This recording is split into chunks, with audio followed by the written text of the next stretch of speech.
Bismillahirrahmanirrahim. Assalamualaikum warahmatullahi wabarakatuh.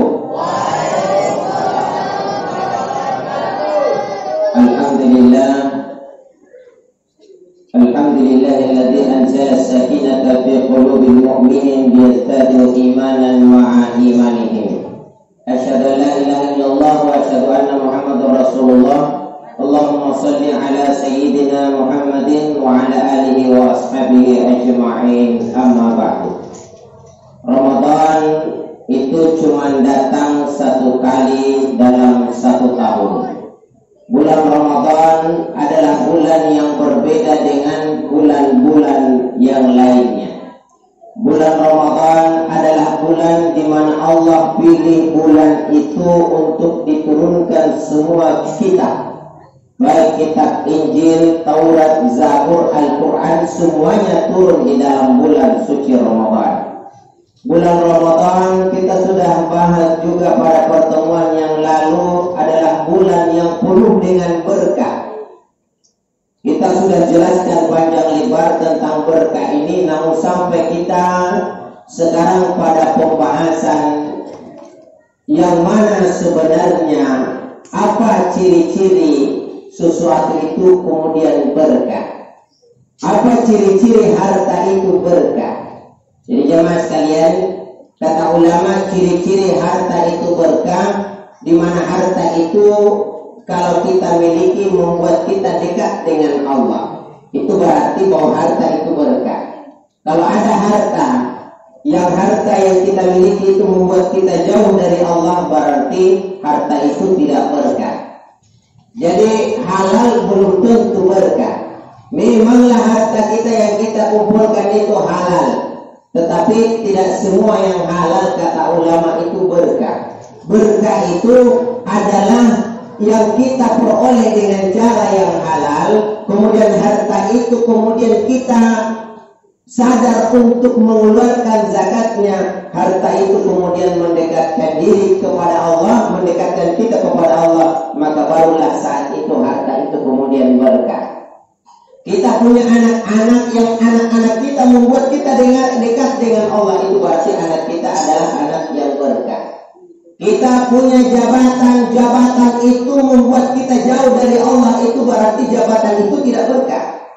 Tapi kalau jabatan itu membuat kita dekat dengan Allah, maka itu menandakan jabatan itu berkah dari Allah Subhanahu wa ta'ala.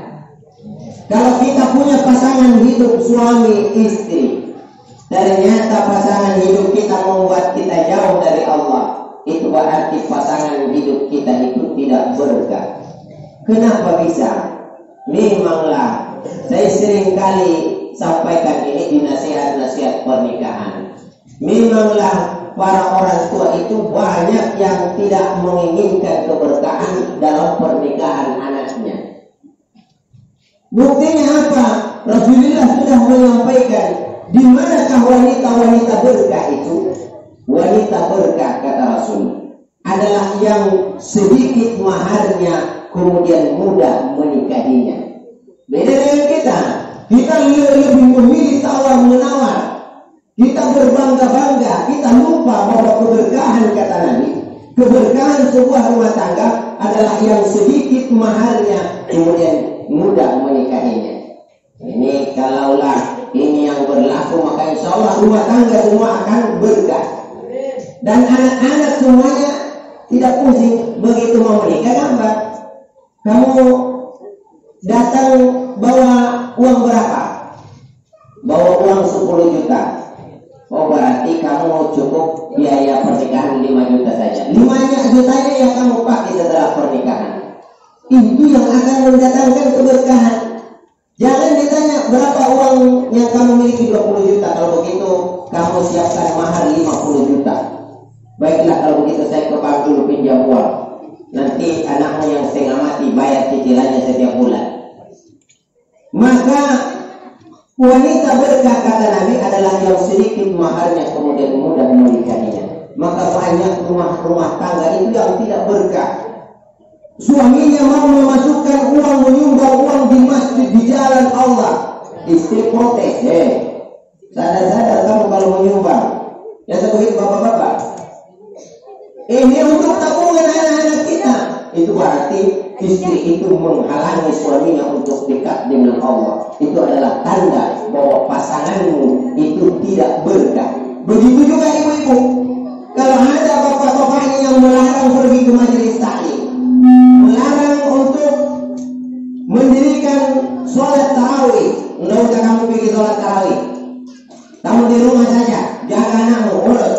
Itu menandakan bahwa pasangan itu tidak berkah. Jadi berkah itu, kata ulama, bukan sedikit banyaknya, tetapi bagaimana agar supaya harta itu yang kita miliki itu apapun yang dikaruniakan Allah, kalau membuat kita dekat dengan Allah, maka disitulah letak keberkahannya. Jadi bulan Ramadan ini bulan berkah. Tapi apakah kita kemudian berkah? Belum tentu. Bulannya yang berkah, manusianya tidak berkah. Bagaimana agar supaya kita ini berkah? Melebur masuk ke dalam bulan Ramadan ini. Apa yang diperintahkan di dalam bulan Ramadan ini jalankan, maka kita akan berkah. Ajak anak-anak kita untuk berpartisipasi dalam bulan Ramadan.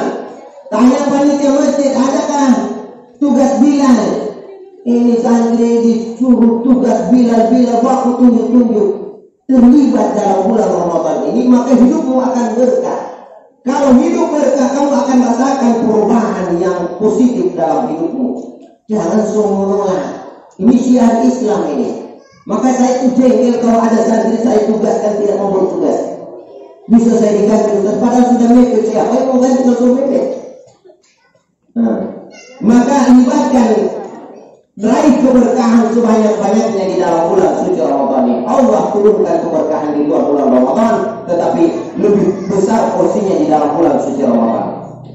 Bulan Ramadan adalah bulan ampunan, syahrul maghfirah. Kalau dalam hadis dikatakan futihat abwabus sama, Allah buka pintu langit selebar-lebarnya. Apa maksudnya? Silahkan meminta sebanyak-banyaknya. Maka Allah akan kabulkan di dalam bulan suci Ramadan ini. Apalagi kalau pas kita meminta ternyata malam itu bertepatan dengan Lailatul Qadar, maka bukan cuma pasti dikabulkan, tetapi juga pasti cepat pengabulannya. Karena ada doa itu yang sudah dikabulkan tapi lambat pengabulannya. Ya Allah, berikan ini, dikabulkan oleh Allah, pasti diberikan, tetapi datangnya sampainya ke kita kiriman itu 20 tahun kemudian. Maka kadang kita itu berdoa, ya Allah berikan ini, mana? Kenapa belum diberikan Allah? Tiba-tiba satu ketika kita miliki apa yang kita tidak sadar, kita sudah miliki apa yang kita minta dahulu. Padahal waktu itu kita sudah tidak terlalu membutuhkan. Kenapa? Karena permohonan kita lambat. Ya, lambat pengabulannya, lambat sampainya apa yang menghalangi dosa kepada Allah. Maka minta sebanyak-banyaknya di dalam bulan Ramadan ini. Dalam berdoa ini kata ulama hindari 3 hal. Apa itu? Yang pertama, jangan minta sedikit. Ya Allah berikanlah saya harta sedikit saja ya Allah. Sombong juga ya. Minta sedikit. Jangan minta sedikit kata ulama. Itu yang pertama. Kemudian yang kedua, jangan mendikte Allah. Ya Allah saya butuh mobil ya Allah. Pokoknya dalam 3 bulan ke depan harus ada. Kalau tidak, pokoknya ya mau apa kalau tidak ada 3 bulan ke depan. Itu namanya mendikte Allah. Apalagi anak muda. Ya Allah, kalaulah tetangga saya adalah jodohku ya Allah, maka jodohkan ya Allah. Kalau dia adalah jodoh orang lain, putuskan ya Allah. Dan jodohkan hanya untukku. Ini namanya mendikte Allah. Maka jangan dikte Allah dalam berdoa. Berikan ruang kepada Allah yang seluas-luasnya untuk memutuskan. Nah itu yang kedua. Kemudian yang ketiga, kata ulama hati-hati dalam berdoa, jangan bertele-tele. Apa itu bertele-tele? Artinya berpelit-pelit, mondar-mandir, muter-muter, tidak tahu apa yang mau diminta. Muter-muter doanya ya Allah, sebentar lagi arisannya ya Allah. Yang lot arisannya segini ya Allah, nanti di lotan berikan. Kalau bisa ya Allah kasih naik anuku, arisanku. Kalau tidak naik ya Allah nanti tetanggaku yang naik arisannya. Kalau tidak begini, panjang sekali. Makanya kalau berdoa itu yang simpel, jelas, tepat. Apa kata Ustaz Yusuf Mansur, kalau perlu satu kata tetapi jelas. Minta mobil ya Allah, berikan saya mobil Mercy ya Allah. Maka jelas kan? Mobil Mercy. Dia minta mobil Mercy itu tak dicatat malaikat mobil Mercy. Tapi kalau ya Allah minta mobil ya Allah, berikan saya ya Allah, diberikan mobil pick up. Protes ya Allah, kenapa mobil pick up? Ya kamu minta mobil. Makanya kata Ustaz Yusuf Mansur, kalau minta yang jelas. Ya, apa yang kamu minta sebenarnya jelas. Kemudian harus dia terus menerus untuk melihat keseriusan seorang hamba meminta. Maka Allah butuh pengulangan berkali-kali. Jangan kita ini kadang miskin, susah hidup. Kenapa kamu tidak meminta kaya kepada Allah? Kenapa tidak minta jelaskan rezeki? Sudah. Kapan itu tahun lalu saya pernah minta? Tahun lalu dia minta. Doa yang diprioritaskan itu adalah doa yang terulang terus menerus. Jangan cuma satu kali diminta, 2 kali, 3 kali, sampai langitnya Allah itu bergoyang. Ya, yang menandakan bahwa kita betul-betul serius meminta kepada Allah. Kalau kita betul-betul serius, kalaulah lewat lisan kita ternyata tidak terkabul, kenapa bisa ini? Mungkinlah lisan kita ini jarang berzikir kepada Allah, datang kepada ulama. Ini disebutkan oleh sahabat-sahabat. Ada sahabat Nabi yang begitu miskin, namanya Sa'labah. Sa'labah itu miskin. Kalau kita yang miskin masih punya banyak pakaian. Kalau sahabat Nabi Sa'labah, dia cuma punya satu pakaian berdua dengan istrinya. Cuma satu pakaian berdua dengan istri.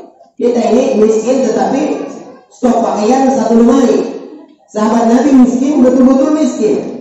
Bisa saja Sa'labah ini dengan ibadahnya yang bagus, dengan kedekatannya dengan Nabi, dengan seringnya dia berpartisipasi dalam peperangan, bisa saja dia berdoa, ya Allah berikanlah saya harta. Tetapi Sa'labah sadar bahwa Rasulullah masih hidup. Apa maksudnya? Bahwa ada orang yang memang ketika dia meminta cepat pengabulannya oleh Allah. Kenapa? Mungkin dia pakai pesawat. Ya kalau misalkan kita ini pesan di Shopee, pengiriman reguler cepat 3-4. Tapi kalau kelas ekonomi, saya pesan di Shopee itu setengah bulan yang lalu sampai sekarang belum sampai. Kenapa? Karena pakai kelas ekonomi. Saya buka, kenapa pakai saya lambat sampai setengah bulan, ternyata ekonomi. Jadi ada orang itu yang doanya pakai pengiriman ekonomi, lambat kan? Makanya kalau berdoa pakai reguler. Oh, tetapi saya tidak punya yang reguler. Cari yang reguler. Datang ke ulama, minta didoakan. Itu kan tradisi-tradisi yang diajarkan oleh nenek-nenek kita dulu. Dipanggillah Pak Imam, baca doa. Cuma kadang Pak Imam tidak ikhlas. Kenapa tidak ikhlas? Dia pulang cuma dikasih asap. Begitu berdoa. Kenapa? Karena begitu berdoa dikasih dupa. Tidak boleh kan dupa, boleh dupa. Yang penting jangan salah paham. Yang diharapkan di dupa itu wanginya. Kenapa? Malaikat itu senang sama wangi-wangian, supaya datang malaikat itu mengaminkan. Makanya di Arab itu begitu dupa dibakar itu, maka pakaiannya dia bentangkan. Supaya apa? Supaya meresap. Itu gunanya wangi-wangian, bukan asap yang dibutuhkan. Ada tadi situ wangi-wangian yang dari Mekah. Wahai tetanggaku, sudah tidak ada. Apa di situ yang bisa berasap? Itu mau. Jadi yang kita pikirkan itu adalah asapnya, bukan asapnya, wanginya. Akhirnya Pak Imam begitu dia mau doa, belum dia baca doanya batu-batu. Maka dia tidak jelas amplopnya, tetapi yang jelas adalah TBC-nya. Makanya rata-rata imam-imam itu cepat matinya. Kenapa? Karena setiap hari dimakan asap. Untunglah kalau kembali dikasih amplop 50.000, ini 5.000, harga rokok 20.000.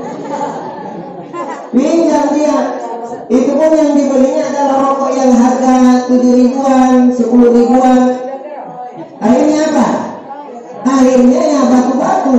Ya kalau rokok yang murah-murah ya pasti kualitasnya tidak bagus, asap banyak. Ya maka yang ada adalah batu-batu, makanya cepat mati.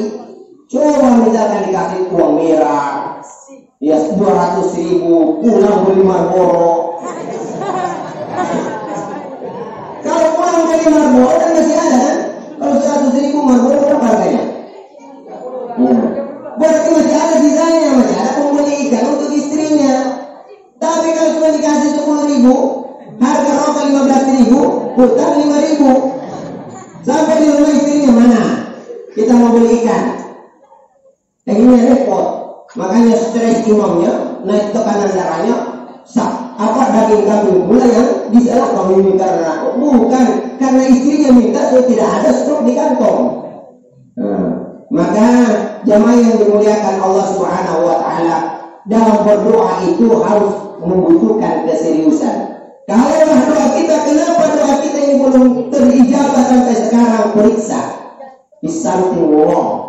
Mungkin ada sesuatu yang salah dari permohonan kita. Atau mungkin paket penerimaannya yang kelas ekonomi. Jadi kita itu harus paham bahwa sebenarnya tidak ada doa, kata ulama. Tidak ada doa yang ditolak oleh Allah sepanjang doa itu memenuhi syarat doa. Jadilah kalau doa itu sudah memenuhi syarat doa, dia sudah bersalawat. Jadi memang dalam berdoa itu ada kaifiatnya. Dalam berdoa itu angkat tangan. Kenapa dengan angkat tangan? Banyak orang berdoa tidak mau angkat tangan. Pada angkat tangan itu kecuali misalkan kita ini meminta sesuatu, angkat tangan. Belum kita minta sudah paham orang bahwa kamu minta apa. Kenapa angkat tangan? Tapi kalau begini saja, apa dibikin orang? Maka angkat tangan itu menandakan minta. Ya kalau sama orang saja orang cepat paham kalau angkat tangan, apalagi dengan Allah Subhanahu wa taala. Makanya dalam riwayat kan Nabi ketika diminta berdoa supaya turun hujan, Nabi kan angkat tangan dalam riwayat. Hanya saja belum berucap di lisan sudah turun. Kenapa? Nabi angkat. Allah begitu peka kepada nabinya, cinta kepada nabinya angkat. Oh sudah diberikan sebelum dia meminta. Itu menandakan bahwa kualitas Nabi kita Muhammad SAW mungkin pengiriman super kilat. Langsung mengungkap angkat tangan itu turun hujan, belum minta apa-apa. Maka kita berharap doa kita itu seperti itu. Jadi kalau ada doa yang tidak terkabul, maka itu berarti ada yang salah. Tapi kata ulama sebenarnya tidak ada doa yang tidak diterima. Semua doa itu kalau sudah memenuhi syarat doa, maka pasti diterima. Hanya saja ada yang lambat, cepat, ada juga yang ditunda nanti di hari kemudian baru diberikan. Maka berdoalah karena tidak ada doa yang sia-sia. Kalau yang tidak diberikan maka dia sudah bernilai ibadah di sisi Allah Subhanahu wa taala. Jadi kalau berdoa angkat tangan, kemudian baca alhamdulillah, puji dulu Allah. Ya kalau dikasih jengkel-jengkel dulu orang tua kita baru minta uang, mana dikasih. Tapi puji dulu mah, mau ikut puji. Ya, yang mana pegal setelah itu minta uang, dipuji-puji dulu. Jangan justru dikasih jengkel-jengkel tidak diberi. Maka kita itu ketika berdoa ada juga tata caranya, puji dulu Allah. Kemudian bersalawat kepada Nabi kita Muhammad SAW. Bagaimana cara salawatnya? Allahumma sholli ala Muhammad boleh, Allahumma sholli ala Sayyidina Muhammad boleh. Tapi harus paham yang mana yang benar. Allahumma sholli ala Muhammad, Allahumma sholli ala Sayyidina Muhammad. Allahumma sholli ala Muhammad betul, Allahumma sholli ala Sayyidina Muhammad benar, kata ulama. Jadi Allahumma sholli ala Muhammad betul, tetapi Allahumma sholli ala Sayyidina Muhammad itu yang benar. Kenapa? Karena ini persoalan adab. Memang Nabi ketika ditanya, ya Rasul, kaifa nusalli alaika, bagaimana saya bersalawat kepadamu? Apa kata Rasul? Qul Allahumma sholli ala Muhammad. Katakan Allahumma sholli ala Muhammad. Kenapa? Ya karena Nabi tawadu.